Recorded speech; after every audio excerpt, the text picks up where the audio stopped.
Today, we're creating a night vision goggles effect, great for those spy themed videos, tactical scenes, or even just adding a mysterious twist to your footage.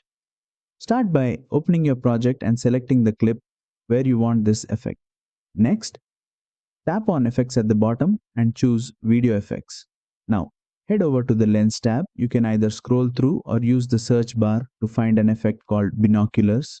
Once you tap on it, it gets applied directly to your video clip, not as a separate layer. Immediately, you'll see that signature green tint, just like night vision goggles from action movies. Want to customize it a bit? No problem.